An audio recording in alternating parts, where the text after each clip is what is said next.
Bom, muito boa noite. Eu, eu sei que a gente acabou o capítulo 14, né? Teoricamente a gente tende a entrar no capítulo 15. Eu sei que, no entanto, houve uma série de interrogações e questionamentos que foram levantados na semana retrasada, né? Semana passada não tivemos. E eu acho que é interessante, antes de a gente ler, como tem pouca gente, eu acho que eu posso fazer alguma consideração sobre o final do capítulo 14, que eu reputo de muita importância, e a gente lê o capítulo 15, tem pouca gente, vai dar talvez para todos participarem, para a gente discutir bem, né? Eu acho que a gente pode aproveitar bem esse tempo, né? E aí, otimizando o tempo, eu acho que é interessante a gente arrematar, né, esse momento final do capítulo sobre Dimas, a desencarnação dele, né, o arremate, né? Eu acho que é muito rico o que André Luiz descreve aqui, muito rico, né? Primeiro, a questão do velório, né? Da descrição que André Luiz faz do velório, né? E é interessante porque ele diz anedotário vibrante sobre um amigo em trânsito para o outro mundo, né? Ele está aqui falando sobre a postura dos encarnados diante do velório, né? E como essa postura psíquica interferia sobre aquele desencarnante, né? Aquele recém-desencarnado, ainda em processo de desvinculação dos últimos liames do corpo físico, né? E é interessante a gente considerar aqui que nesse cenário, André Luiz aqui, ele levanta ao longo desse final do capítulo algumas questões, né, que eu reputo importante. Por exemplo, é óbvio que,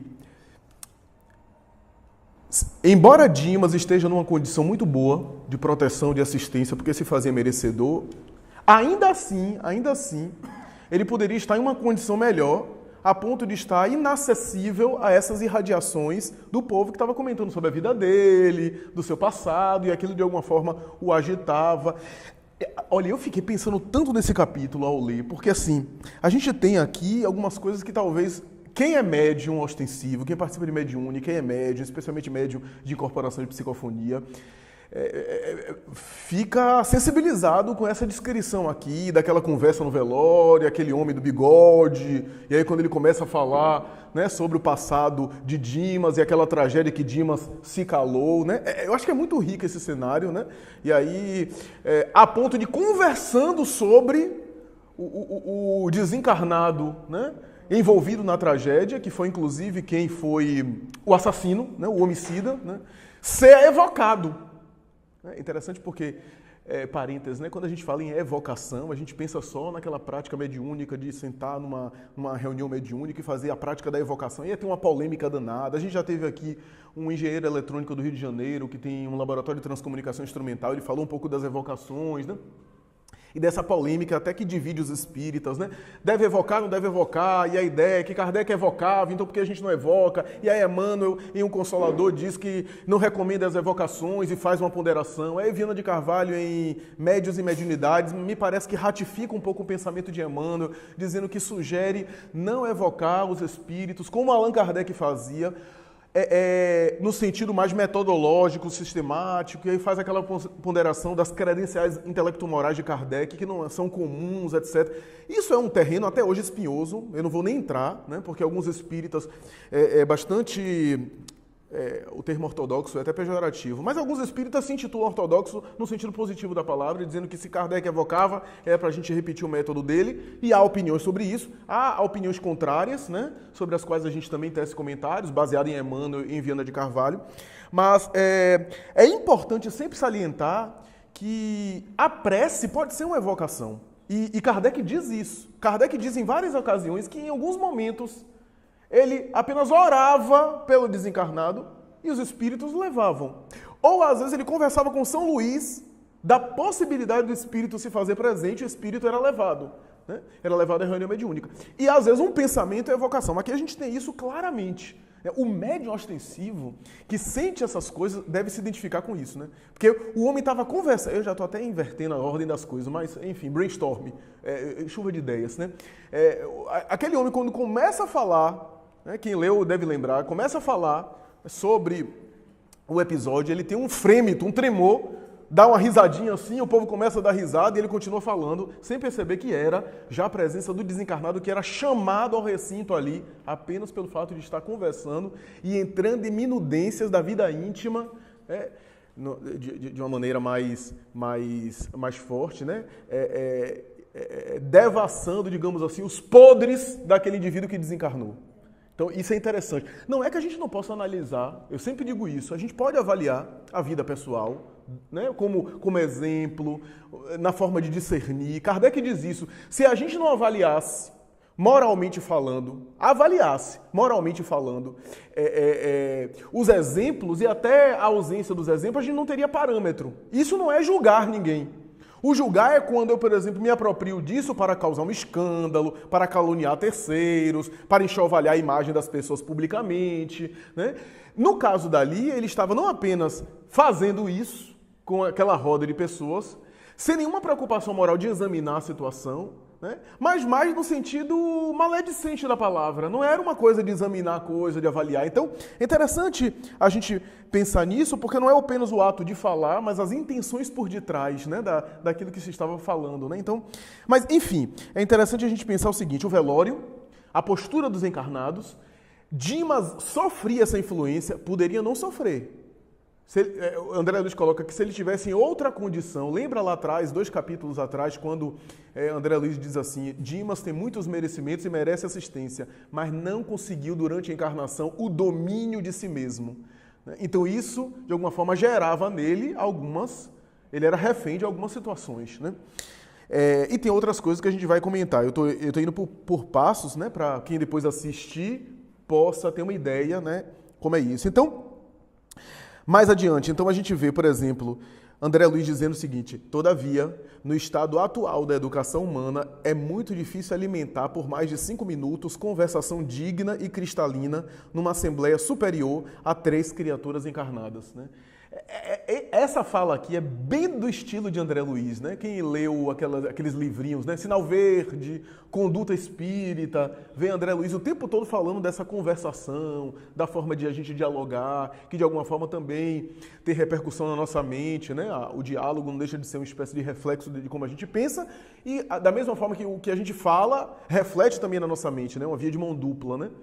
E André Luiz tem esse tipo de coisa, né? Esse tipo de frase emblemática, né? 3 criaturas encarnadas, 3 ou mais, não conseguem conversar de maneira digna mais de 5 minutos, né? Então, ele tem essas frases, né? Como em Conduta Espírita tem uma frase emblemática dele, né? Se você já tem 2 semanas de conhecimento do Evangelho e não se modificou, já tem alguma coisa de errado. 2 semanas de conhecimento evangélico.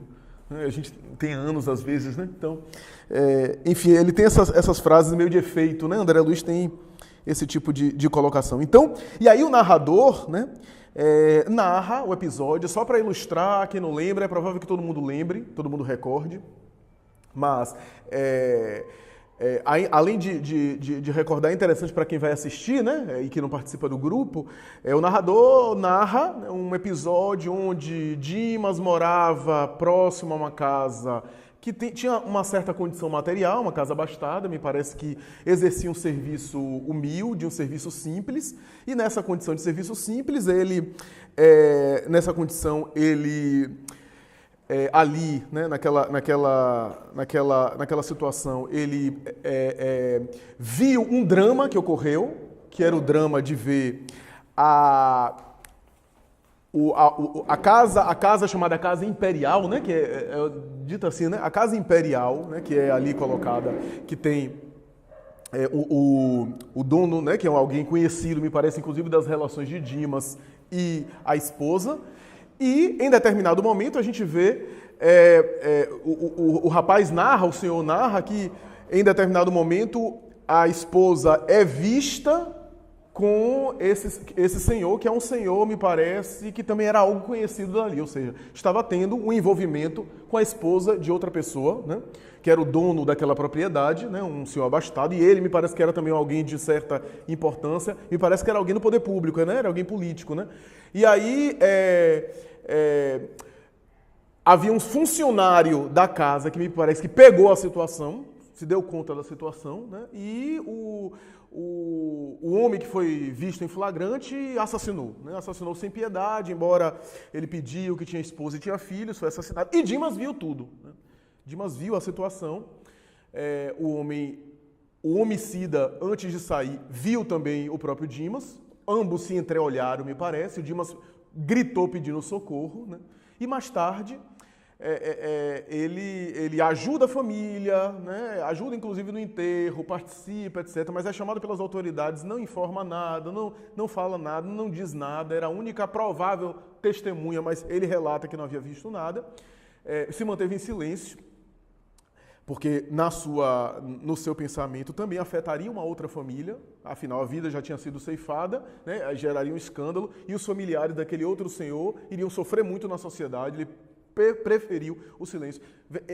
Essa questão é uma outra questão que vale a pena considerar. Isso, na nossa sociedade atual, é totalmente reprovável. A gente vê isso. Às vezes a pessoa mantém um silêncio digno, um silêncio para evitar mais perturbação, e normalmente é vista como omisso, como alguém que está apoiando o crime, e nem sempre. Às vezes o silêncio é uma atitude sábia para não piorar a situação. Afinal, aquela vida já tinha sido destruída. É óbvio que a gente tem alguém que não foi justiçado pela justiça humana, né? Mas ninguém escapa da consciência pessoal, né? E da vida. Então é interessante isso, né? Porque isso do ponto de vista assim, humano, eu não estou dizendo aqui da omissão de a gente ver alguém, por exemplo, sendo molestado e não fazer nada. Aí não, porque a denúncia poderia parar aquilo, né? Mas nesse caso aí, é gerar mais sofrimento, mais escândalo, e Deus sabe o que é que poderia ocorrer depois, porque a gente não sabe também as reações de cada criatura. Então, às vezes, vejamos que estamos aí no terreno, eu comentei isso numa reunião, aliás, comentei agora no interior, né, em Serrinha que eu estava, que às vezes, às vezes a atitude que é legalmente correta, nem sempre é moralmente a mais adequada, né? Essa dicotomia do legal e do moral, né, que eu costumo dialogar, né? Até porque há legislações ainda nesse mundo que tem práticas que são absurdas, hediondas, né? Da mesma forma a gente pensar no passado. Um dia a escravidão foi legal. Um dia a escravidão foi algo da lei. Então, é aquela coisa que Jesus... Eu sempre digo que quando Jesus conversava com os fariseus e com os doutores da lei, o diálogo de Jesus com esses indivíduos era sobre a lei. E vocês vejam que toda a abordagem de Jesus com os fariseus é no sentido de colocar misericórdia acima da lei. A parábola do bom samaritano é isso, a parábola do filho pródigo. Todos os ensinamentos que Jesus passava assim, seguir a lei é o correto, mas não é suficiente. É necessário colocar acima disso a misericórdia. A gente viu isso em nosso lar, né? André Luiz, com aquele devedor do pai, o Silveira, se não me falha a memória, né? Aquela experiência lá, e ele constrangido, porque o pai estava legalmente correto. Cobrou a dívida, o homem não pagou, ele acionou a justiça, tá correto legalmente, né? Mas o que André Luiz se ressentia no além porque não agiu com misericórdia, né? Não estava na miséria precisando daquele dinheiro, poderia dar um prazo um pouco maior para o indivíduo pagar a dívida mesmo, né? E agiu de maneira sem misericórdia, e ele se sentia culpado no além-túmulo e um pouco constrangido com a situação do próprio pai, né? Claro que cada caso é um caso, a gente não vai aqui desconsiderar a importância da justiça, do judiciário na terra, não é isso, né?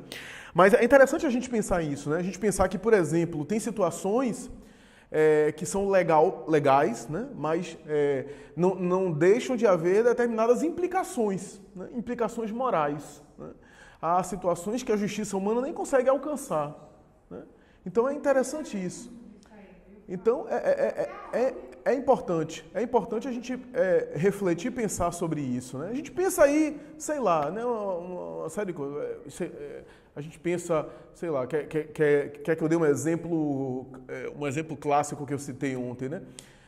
A gente tem, por exemplo, eu conheço, por exemplo, né, uma situação de duas pessoas que viveram, sei lá, um casamento, não sei quantos anos juntas, né? E aí chegam em determinado momento lá, um deles resolve optar pela separação, pela dissolução, porque se interessou por outra pessoa, né? Legalmente falando, está correto.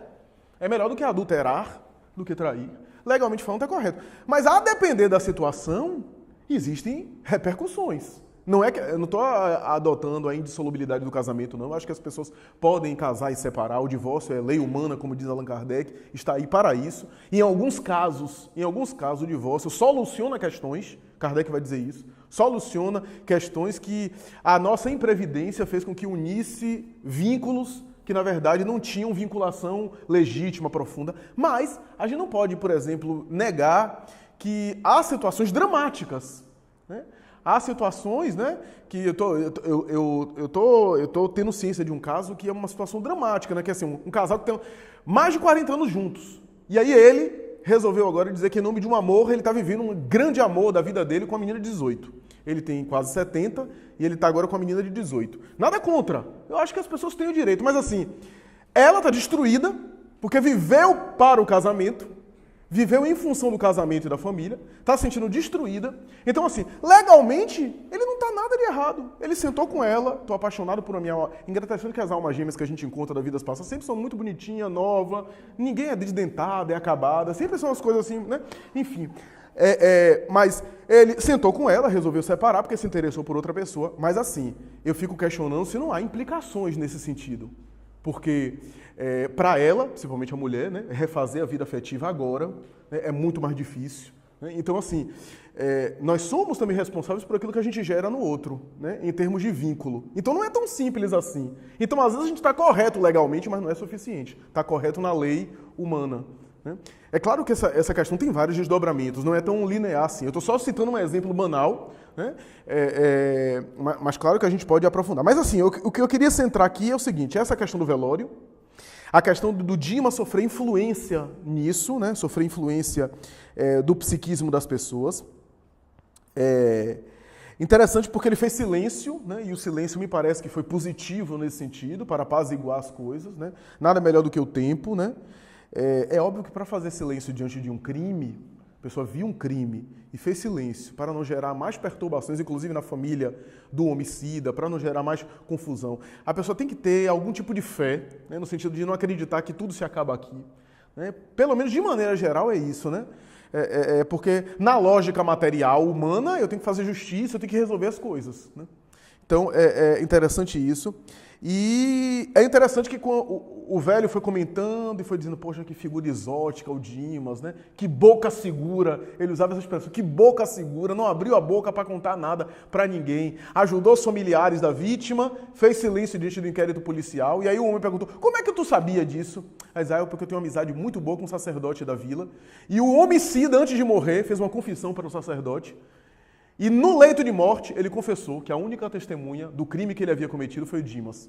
E Dimas não falou nada. E o sacerdote achou por bem também não revelar nada às autoridades depois de tantos anos. Para quê? Só para gerar mais sofrimento nos descendentes, nos familiares.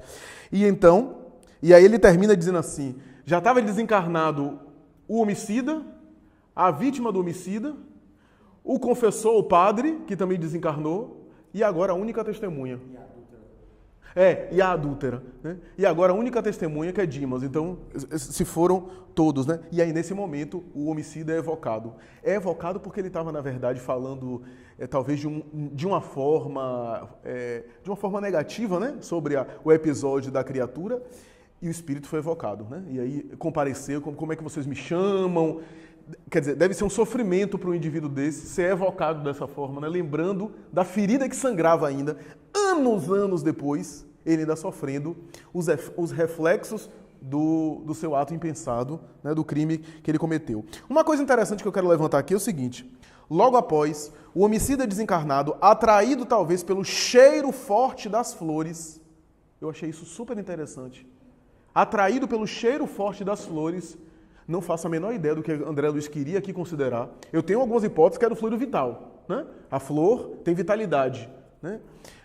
Mas eu não tenho certeza disso. Reunidas na essa, improvisada, teve a perfeita noção do velório. Abalou-se precipitado, pondo-se na contemplação do morto e começou a gritar por Dimas, que estava desencarnando, né? Que estava ali se desvinculando. E ele fala, né, da invocação direta. Né? E aqui...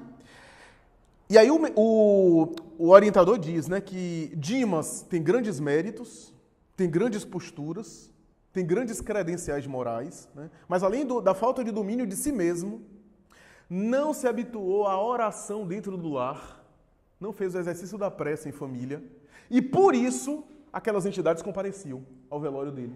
Tinha um livre... Lembra que a gente comentou num trecho anterior o livre acesso das entidades e que parece que não tinha acesso a ele, e realmente ele tinha uma certa proteção. Mas poderia ser melhor. Ele não cultivou o hábito da oração em família e por isso se fazia merecedor também de acesso desses seres, onde não havia tanto assim... havia um livre trânsito, né, dessas entidades, apesar de ele ter méritos, está protegido. Ele está protegido pelos benfeitores, ele não está na mão de obsessores. Mas ainda assim, entidades ignorantes compareciam pela evocação dos encarnados. Os próprios familiares de Dimas não ajudavam, né, na postura mental. Agora, eu fico pensando, se ele tivesse cultivado a oração em família, e ainda assim os familiares não tivessem educação oracional, eu não sei como é que seria. Se ele teria o merecimento de ter uma guarnição porque ele fez a parte dele, ou dependia necessariamente dos familiares estarem em oração, protegendo a atmosfera. Eu não acho razoável o indivíduo sofrer pela invigilância do outro, pela imprevidência do outro. Eu acho que ali há um livre trânsito porque a falta de postura mental dos familiares era a responsabilidade moral dele também, que ele não soube trabalhar em família ao longo dos anos, né? Então isso é interessante a gente pensar, porque ele diz o seguinte... Dimas, não obstante dedicado à causa do bem e compelido a grande esforço de cooperação na obra coletiva, descuidou-se de incentivar a prática metódica da oração em família no santuário doméstico. Por isso, tem defesas pessoais, mas a residência se conserva à mercê da visitação de qualquer classe. Então isso é interessante. E, por fim, 2 itens aqui. Um deles é quando... André Luiz diz, é por isso que, por enquanto, os mortos que entregam despojos aos solitários necrotérios da indigência são muito mais felizes. Quer dizer, os indigentes que morrem e são enterrados lá, que não tem nem dinheiro, a família não tem nem dinheiro para pagar o enterro, às vezes tem uma desencarnação até mais suave, menos estressante, até menos trabalhosa para o mundo espiritual do que gente conhecida, do que gente que é muito conhecida publicamente, porque às vezes dá muito mais trabalho. Interessante que André Luiz está dizendo isso, né? Em vez de trazerem pensamentos amigos e reconfortadores, preces de auxílio e vibrações fraternais, atiram ao recém-desencarnados as pedras e os espinhos que deixaram nas estradas percorridas. É por isso que, por enquanto, os mortos que entregam despojos aos solitários necrotérios da indigência, ou seja, os indigentes, são muito mais felizes. E, por fim, quando ele diz que André Luiz aprendeu que as câmaras mortuárias não devem ser pontos de referência à vida social, mas recintos consagrados à oração e ao silêncio.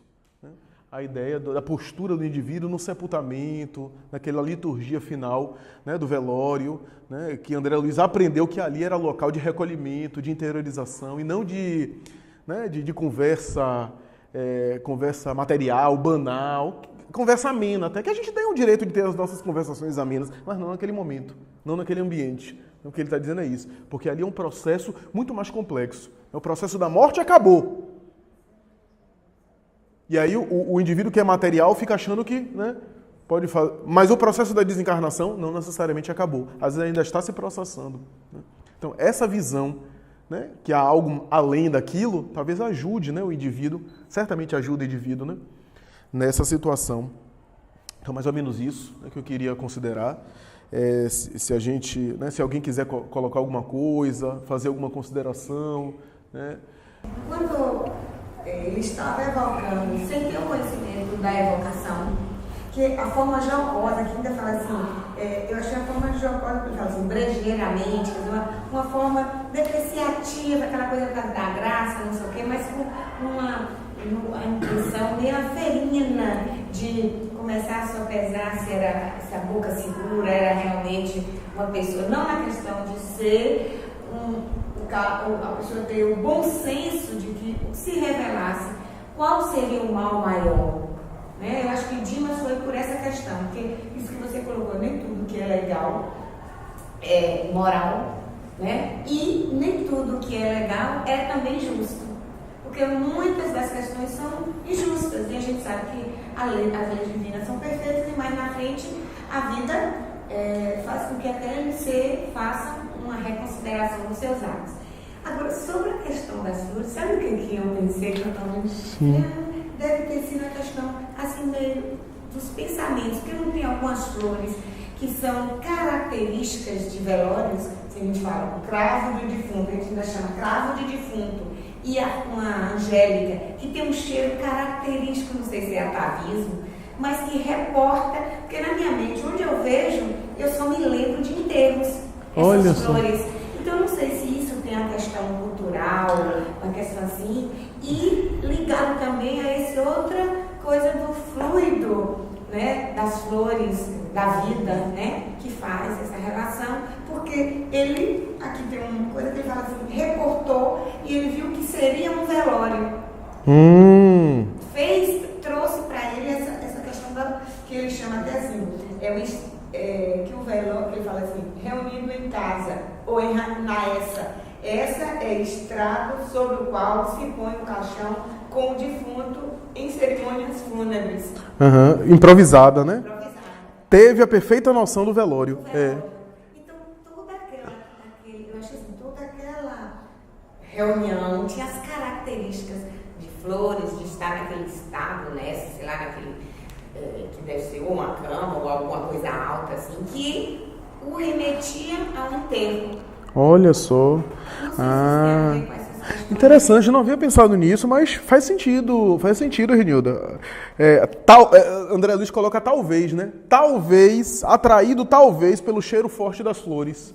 Né? Talvez essa ideia do cultural, né? Determinado cheiro de flor associa a sepultamento. Gostei, é verdade. Tinha aquelas carpideiras que choravam, por exemplo. Então isso tudo se associava a uma lembrança muito catástrofe assim, que a gente passou, não sei.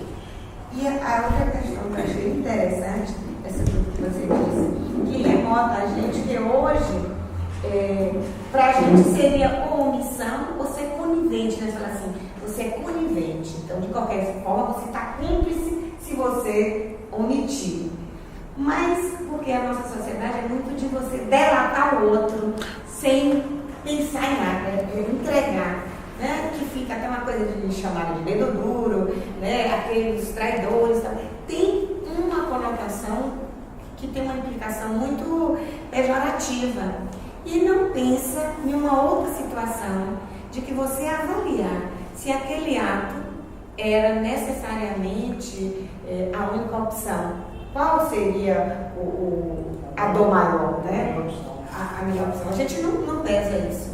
Hoje você tem outros elementos, você faz a denúncia anônima, não sei o que. Tem vários elementos na sociedade moderna que nos possibilitam isso. Exato, né? Exato. Mas naquele palco em que estava vivendo aquelas pessoas que uma sociedade mais conservadora, menor, a influência daquelas famílias que acho que era político, né? Era você colocava aquelas, principalmente as mulheres, numa situação de uma relação extraconjugal, a mulher vivia dependente do homem, do marido. Completamente. Para onde? Ia para ser execrada e, se não, como nas sociedades mais atrasadas, apedrejadas, mas seria a escúria da sociedade. Acabaria não só filhos, toda uma situação. E talvez Dimas tenha feito essa análise. Provavelmente ele não é nem preso. Exato. Porque a influência que o cara tinha na sociedade. Ele foi nem ser preso. Exato. Só detonar tudo como uma bomba, né, ali e trazer mais enfermidades. Então, é porque a gente tem uma característica de sempre pesar o ato. Exato. De ser até mais justiceiro do que justo, né? Essa ideia, né? Antes de passar para Túlio, quando você falava, Renildo, eu me lembrei, por exemplo, de um caso que é emblemático, que é do livro Renúncia, né? Quem leu a obra sabe que em determinado momento ela chega a localizar o pai, que era considerado, por conta de uma calúnia, uma difamação terrível, o pai era considerado morto pela própria mãe, né? E ela, na elevação dela, né, ela localiza, percebe que é o próprio pai, percebe a trama que estava por detrás, a calúnia, né? E Madalena Villamil sofria a ausência do marido durante anos, mas já estava conformada que ele havia falecido mesmo, acreditou na história e seguiu a sua vida. Ele reencontrou o próprio pai, ela reencontrou o próprio pai, ficou profundamente emocionada, mas percebeu que, em que pese a mulher que fez a calúnia, casou-se com ele, fez família, tinha uma filha envolvida, uma irmã por parte de pai dela. Quer dizer, ali, na nossa lógica da justiça, é colocar tudo publicamente, esclarecer tudo, colocar tudo na mesa. Mas veja o espírito de Skol. O que é que ela pensou? Ela pensou o seguinte,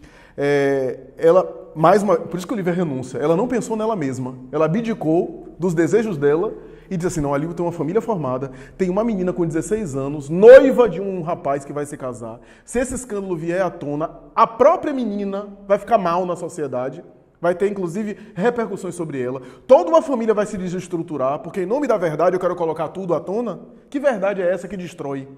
Então, por quê? Porque quando a gente pensa... Quando Kardec fala que o mal da sociedade é o egoísmo, né? O egoísmo tem a ver... Eu comentava isso hoje, né, no interior. O egoísmo não necessariamente tem a ver com perversidade. A perversidade pode ser uma exacerbação do egoísmo naquilo que ele tem de pior. Mas boa parte de nós, quando erramos, não erramos por perversidade. Raras exceções aqui na sociedade que agem com perversidade, que choca. A gente erra por egoísmo. E o que é egoísmo? O egoísmo não é fazer mal ao outro, é querer o bem apenas para si. Uhum. Eu não quero mal a ninguém, mas eu quero o bem apenas para mim. Só que quando eu quero o bem apenas para mim, isso acaba prejudicando o outrem. Então, quando eu pensei em Alcione nessa situação, se ela só pensasse em si mesma, eu vou pensar em mim e minha mãe, colocar isso à tona. Quer dizer, para além disso, ela foi além disso na compreensão dela. Né? A situação já tinha sido feita, para que magoar outras pessoas? Ela foi adiante. Né? Então ela disse, e a história acaba, inclusive essa coisa acaba vindo à tona em determinada ocasião. Né? Ela evita ao máximo disso, ela evita ao máximo que isso venha à tona, ela evita, né? Ela quer deixar isso às escondidas, ela chega a trabalhar como empregada doméstica na casa do próprio pai biológico. É uma coisa de outro mundo, né? A postura de dedicação dela é uma coisa de outro mundo. Né? E quando ela percebe, o que eu acho o ponto alto da obra é o seguinte, quando ela percebe que as coisas estavam encaminhando para vir à tona, que ela tenta evitar ao máximo, ela vê que não tem jeito, aí ela percebe que tem algo maior, alguma coisa maior da providência para revelar aquilo. Aí ela aceita e se submete. Né? Mas se dependesse dela, ela ia ocultar. E assim, né? Então é interessante isso, né? Essa postura que vai além. Aí eu me lembro de Jesus, se a vossa justiça não for maior do que a dos escribas e dos fariseus, não entrarei no reino dos céus. Porque a nossa justiça é essa justiça humana, né? Essa justiça convencional. Na época, Jorge, eu não sei, a gente comentou a respeito desse trecho, mas considerando a questão do observações educativas, né, que foi o trecho que você leu quando ele fala não conseguir efetuar observações educativas, você está coberto de razão, né? O Kardec diz que o espírito nem participa de maneira consciente. No momento da morte específica, há uma perda de consciência, né, na morte física, independente da evolução. E claro, a depender da evolução moral, do desprendimento da matéria, o espírito tem uma noção, uma lucidez muito mais rápida, muito mais profunda, né? E quando ele diz o choque sensorial no transe, ele está falando do transe da desencarnação dele, né?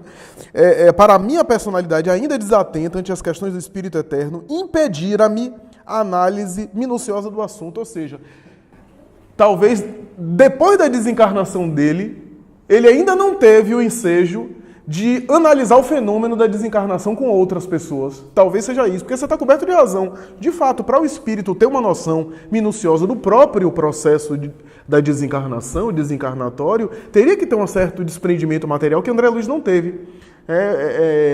Sendo bem sincero, André Luiz, né, desencarnou de maneira perturbadora, né, por conta dos excessos materiais dele, por conta da vida mais sensualista que ele levou, né, ele ficou meio que mergulhado nessa atmosfera, né, e teve dificuldade de se desembaraçar, embora não fosse nenhum criminoso, nenhuma pessoa ruim, né, mas como ele viveu muito para o excesso, né, sexo, bebida alcoólica, tudo nele era muito excessivo, né, tanto é que ele teve problemas hepáticos, a gente viu isso. Isso dificultou o processo de liberação dele material, né, em relação ao corpo físico. Mas Talvez, quer dizer, eu acredito que seja mais nesse sentido, de compreender o que ocorre na desencarnação, observando terceiros, né? Ele até então ele não tinha um ensejo, né, de compreender o que ocorre, né?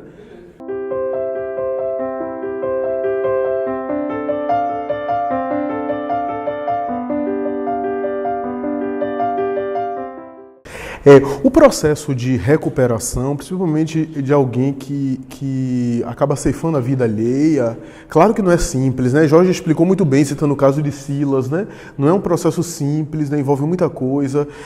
Ali havia dor do espírito com consciência de culpa, né? Então essa ideia de, pelo amor de Deus, pedir perdão à própria vítima, é a consciência, isso que é o inferno, né? É a consciência pessoal, né? Que aí varia o infinito, porque assim... Claro que alivia um pouco pedir perdão e a vítima perdoar, né? Mas só isso também não basta, porque o indivíduo continua com débito, continua com a pendência, né? Moralmente falando, ainda se sentindo em dívida, né? E rogando a Deus a oportunidade de reencarnar para que o esquecimento do passado bloqueie um pouco essa aflição e possa ter uma nova chance, recomeçar, fazer uma outra experiência. A vítima dele, a gente não sabe como é que está. A gente não tem certeza como é que está, porque a depender da reação da vítima, pode estar muito bem, como você falou, ou pode ser um obsessor perseguindo ele, indo atrás dele, querendo encontrá-lo, né, revoltado. Quantos casos de assassinato que a vítima se torna um algoz agora, perseguidor, obsessor, né? Então, não é tão simples assim. Mas... Levando em consideração essa hipótese da vítima estar bem, ter perdoado, ter a compreensão, esse encontro é inevitável, é feito de muita dor para o homicida, chegar para a sua vítima, né, implorar perdão, etc. Mas, sobretudo, o processo de recomposição não é fácil. Mas você tem razão, já está melhor, porque já tem consciência que precisa pedir perdão, já tem consciência, né, que não está bem, né, consciência do próprio erro, isso é bom, é muito importante.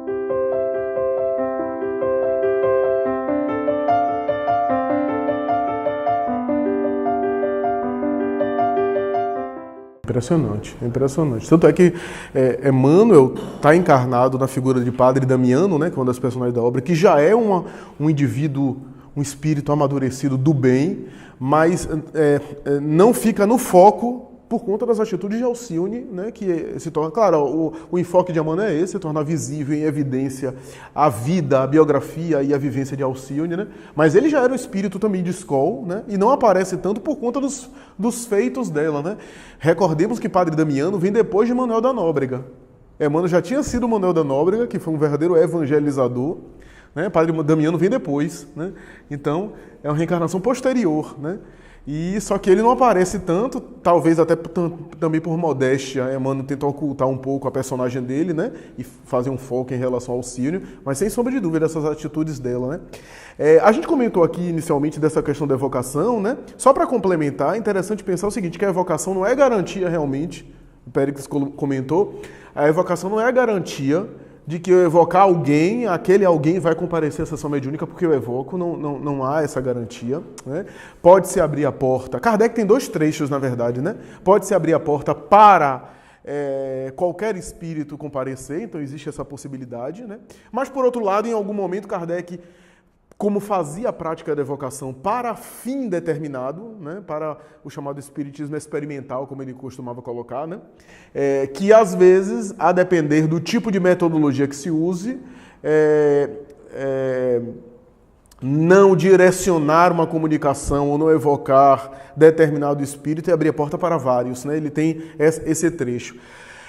É óbvio que Allan Kardec tinha uma credencial moral, tinha assistência, ele normalmente consultava os benfeitores espirituais para saber se era possível. A gente vê isso na Revista Espírita, ele consultando São Luís para saber se é possível evocar alguém.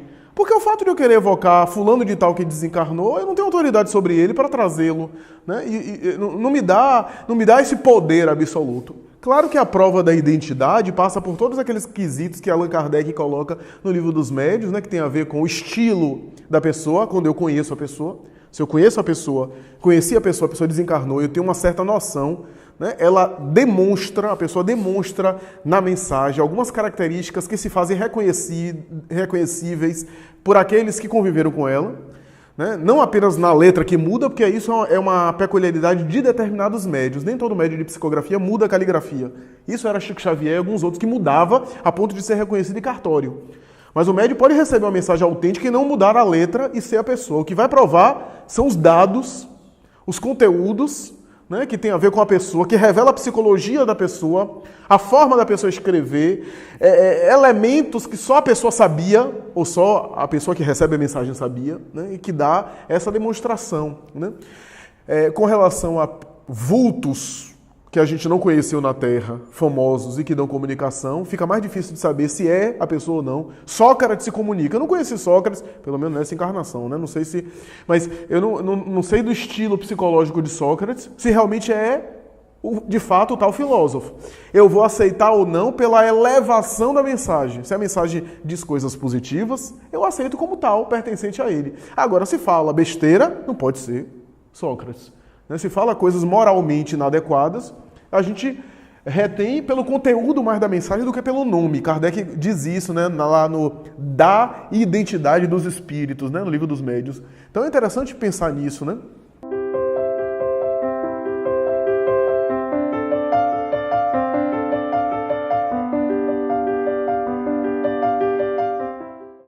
Não, é muito interessante isso, né? Porque tem a questão do contexto da época que gera os atenuantes, né? Ainda que os espíritos em alguns momentos são bem taxativos, né? Até duros a nossa ignorância em relação ao mundo espiritual, né? Às vezes a nossa falta de entendimento parece em alguns momentos que os espíritos são muito duros, né? Mas na verdade era uma forma de eles serem claros a Kardec nas respostas que eles davam às vezes no Livro dos Espíritos, né? Então em determinado momento eles dizem assim, o mal é sempre o mal, seja em qualquer época, mas existem os atenuantes. Ou seja, o mal não deixa de ser o mal não se torna o bem porque a pessoa não tinha conhecimento da lei ou era ignorante. Mas tem outro peso, tem outra medida e tem outra responsabilidade. Por que talvez os espíritos disseram isso? Para a gente não utilizar de sofismas daquela ideia de que de boas intenções o inferno está cheio, como se diz popularmente falando, né? Eu estou prejudicando o outro, mas eu não estou sabendo o que estou fazendo. Em algum nível as leis de Deus estão na consciência, então em algum nível eu tenho algum tipo de sensibilidade, ainda que muito primária em relação àquilo. Os meus atos inconscientes têm atenuantes, é claro, têm atenuantes. Daí, às vezes, o resgate de um erro cometido por ignorância é muito suave, é muito tranquilo, a mudança de postura, a renovação. Por isso que eu costumo dizer que os casos que a gente vê de expiação são fruto de débitos adquiridos por espíritos que tinham discernimento, que não estavam errando por ignorância, estavam errando sabendo do que estavam fazendo, né? É interessante isso, né? Então, esse tipo de coisa tem um desdobramento incrível, né? Eu entendo a ponderação que Péricles fez em relação à denúncia. Claro que a gente não pode levar isso às últimas consequências, senão a gente vai se achar a espada que faz o outro evoluir. Senão eu não vou negar até atendimento médico para o outro, porque ele vai evoluir com a doença dele. Claro que a gente não pode levar isso ao pé da letra até as últimas consequências, mas é óbvio que o recurso da justiça pode ajudar, né? Eu me lembro que Divaldo contou uma história muito interessante sobre isso. Há muito tempo, eu assistindo Divaldo pessoalmente na mansão, né? Ele disse que certa vez chegou na mansão do caminho alguém que disse para ele, no atendimento fraterno, né? Que confessou dizendo que havia matado o vizinho, né? Ali mesmo na região do Pau da Lima, né? E que estava agora desabafando com ele, mas que não era para ele dizer para ninguém, porque senão ele ia matar também ele. E Divaldo disse, por que você vem aqui e fala isso para mim? Quer dizer, você me joga um negócio desse, agora eu tenho que ficar carregando esse morto na minha cabeça? Né? Que negócio é esse? Ele disse, porque eu não aguento mais, eu tenho que desabafar, eu tenho que falar com alguém. Mas eu já matei um, então eu mato você se você falar alguma coisa. E aí Divaldo disse, meu filho, se entregue à justiça. Você já vai começar a espiar parte do seu problema agora. Se entregue à justiça. Ele disse, eu já sou um homem de 50 anos, pobre. Você sabe quantos anos eu vou pegar de cadeia? Eu não saio mais. Ele disse, mas se entregue, etc. E resultado, Divaldo disse que esse homem passou a frequentar, mas não durou muito, teve infarto. Talvez a consciência de culpa, né, gerou um infarto. Né? Coisa de meses. Né? E ele disse que identificou esse homem reencarnado em uma outra encarnação, próximo, inclusive, à família da vítima, parece que neto ou bisneto da família da vítima, paralítico. Né? Voltou com uma expiação severa, né? Com o corpo retorcido, inclusive infantil, pelo crime que havia cometido. Né?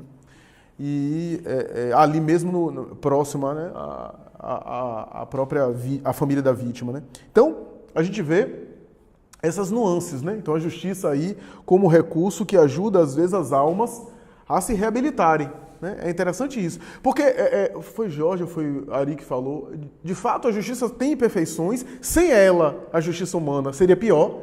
Imaginemos a época onde não havia lei, era o caos. Quem mandava é quem tinha mais força, seja de armas, seja força física, de luta. Né? Então era muito pior a situação, era muito mais injusto. Né? De fato, a lei tem imperfeições. A gente pode prejudicar outra pessoa na lei, com base na lei. Estava conversando com o professor de Direito e ele disse, Flávio, ele comentou comigo, Flávio, se uma mulher chegar grávida para mim e disser que eu sou filho, que ela me engravidou, que eu engravidei ela, e que agora recorre à justiça querendo pensão alimentícia, até fazer o exame de DNA, etc., eu tenho que manter e pagar pensão alimentícia. Ainda que se constate mais tarde que não tenha, que eu não fui... Quer dizer, às vezes a pessoa usa a lei, ilustrar com outro caso. Né? Milane recebeu um processo na justiça porque um guardador de carros ali em frente ao Sheila, na época da Rua das Rosas, não é agora não, já tem anos isso, um guardador de carro que guardava o carro na rua, não tinha nada a ver com Sheila, pegou duas testemunhas, né, que ele guardava o carro, e entrou na justiça contra o Sheila, dizendo que não assinava carteira, etc., e perdeu a causa e teve que pagar aí mais de R$3.000 na época a esse indivíduo, quer dizer, usando a justiça, né? Usando a justiça para prejudicar terceiros. Então, existem brechas, existem situações que a pessoa usa os mecanismos legais, mas a gente não pode negar que, se não tivesse a lei humana, seria pior, né? Tem uma mensagem de Emmanuel em Pensamento e Vida que ele vai dizer o seguinte, olha que coisa interessante, ele vai dizer assim, os juízes arbitrários e corruptos que proferiram sentenças por interesse pessoal, prejudicando inocentes, reencarnam mais tarde e serão vítimas de uma circunstância e serão presos sem terem cometido crime nenhum. Quantos casos, inclusive teve um que se tornou filme, né, em Hollywood, uma pessoa totalmente inocente que pegou prisão perpétua. Aqui, eu achei interessante só para ilustrar, né, o trecho que eu citei de Pensamento e Vida. Ele não fala só do juiz, não, ele fala de vários professores. Ele fala assim, e como cada região profissional abrange variadas linhas de atividade, o juiz que criou reflexos de crueldade perseguindo inocentes costuma voltar ao mesmo tribunal onde exerceu as suas luzidas funções com as lágrimas de réu condenado injustamente para sofrer no próprio espírito e na própria carne as flagelações que impôs em outro tempo às vítimas indefesas. O médico, que abusou das possibilidades que lhe foram entregues, retorna ao hospital que espezinhou como apagado enfermeiro, defrontado por ásperos sacrifícios a fim de ganhar o pão. O grande agricultor, que dilapidou as energias dos cooperadores humildes que o céu lhe concedeu para os serviços do campo, vem, de novo, à gleba que explorou, com vileza de sentimento, na condição de pobre lidador, padecendo o sistema de luta em que prendeu moralmente as esperanças dos outros. Artistas eméritos que transformaram a inteligência em trilho de acesso a desregramentos inconfessáveis, reaparecem como anônimos companheiros do pincel ou da ribalta, debaixo de inibições, por muito tempo insolúveis, à afeição de habilidosos trabalhadores da última classe. Mulheres dignificadas por nomes distintos, confiadas ao vício e à dissipação, com esquecimento dos mais altos deveres que lhes marcam a rota, frequentemente voltam aos lares que deslustraram na categoria de ínfimas servidoras, aprendendo duramente a reconquistar os títulos veneráveis de esposa e mãe. E, comumente, de retorno, suportam rejeição e hostilidade, embaraços e desgostos, por onde passem, experimentando sublimes aspirações e frustrações amargosas, porquanto é da lei que venhamos a colher os reflexos de nossas próprias ações, implantados no ânimo alheio, retificando em nós mesmos o manancial da emoção e da ideia, para que nos ajustemos à corrente do bem, que parte de Deus e percorre todo o universo para voltar a Deus.